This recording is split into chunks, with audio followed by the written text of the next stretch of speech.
En el video anterior les contaba por qué hay un templo egipcio en Madrid y hoy les voy a contar qué era la magia en el antiguo Egipto. Para nadie es un secreto que los egipcios eran altamente espirituales, estaban envueltos en un aura de magia y misticismo.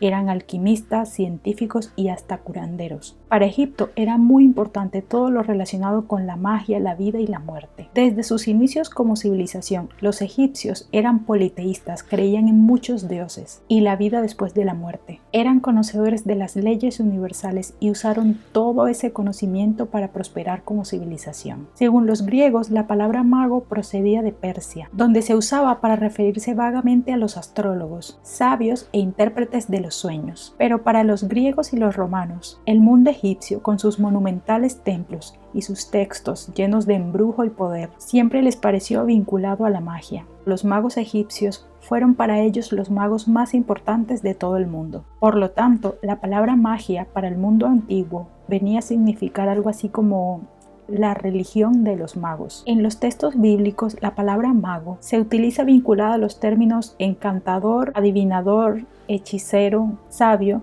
tratando de sintetizar todas las cualidades de los antiguos magos egipcios. Para los antiguos egipcios, la magia y la religión estaban estrechamente vinculadas. Es imposible separar la religión de la magia en la concepción de las creencias religiosas de los antiguos egipcios. Los egipcios fueron conocedores de las leyes que rigen el universo. Plantearon su explicación cosmológica de cómo funciona la existencia humana para acercarse al mundo de sus divinidades. Utilizaron una serie de herramientas que no eran más que magia pura y leyes universales, manteniéndose en armonía con la naturaleza, lo que sería para nosotros algo así como vibrar alto, con el propósito de alcanzar objetivos tales como conseguir una buena cosecha, la adecuada crecida del río Nilo, hasta la destrucción de enemigos y la curación de enfermedades. Los egipcios creían que los dioses eran la manifestación de los diferentes elementos. Por esto siempre trataron de ganarse a sus divinidades por medio de rituales, ofrendas, cultos, con los cuales buscaban influir en la esfera divina para conseguir lo deseado. Para los egipcios los nombres marcaban la esencia del ser. Era como la esencia y estructura,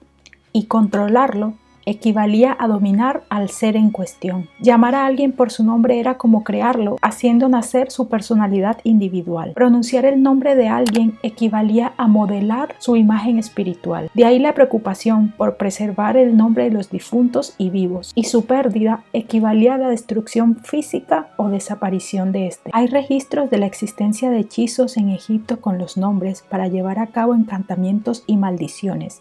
Cuando los magos querían deteriorar la fuerza de alguien, usaban su nombre y luego lo quemaban o cortaban en trozos. Por esto es de conocimiento público que los egipcios conservaban en secreto sus nombres reales para protegerse de hechizos o maldiciones. Por eso es muy probable que todos los nombres de los faraones, como los conocemos hoy día, en realidad no fueran más que un simple apodo y que sus nombres secretos se hayan ido con ellos hasta la muerte. Y todo esto con el fin de protegerse de sus enemigos. Como la magia podía ser ejercida por cualquiera que conociese las fórmulas, normalmente se ponía mucha atención en seleccionar a las personas que iban a ser magos. Se dice que se les elegía desde el nacimiento y a veces incluso antes. Los criterios de selección podían ser su ascendencia o a veces la presencia de signos extraordinarios durante el nacimiento. Los elegidos eran apartados de la vida común y sujetos a limitaciones. Vivían en aislamiento y recibían una formación espiritual muy especial. Los egipcios imaginaban que después de la muerte la vida transcurría en unas dimensiones mágicas,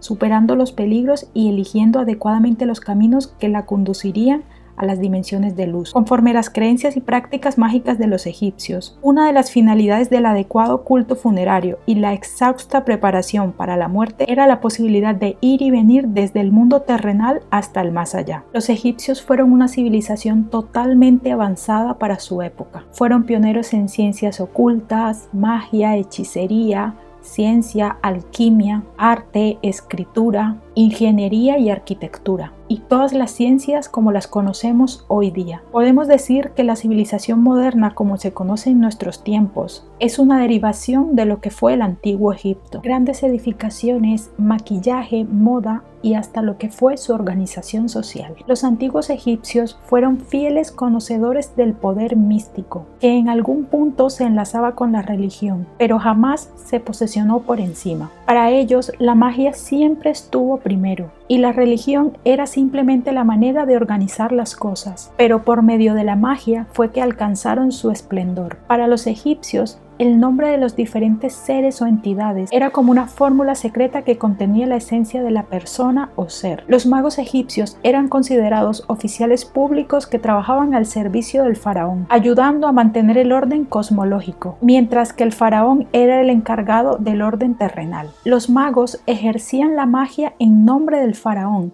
quien era considerado el mayor mago por excelencia. En conclusión, los magos egipcios no eran más que sacerdotes que trabajaban de la mano con la religión, en paralelo, pero desde una visión enfocada al misticismo, oficial y culturalmente aceptada.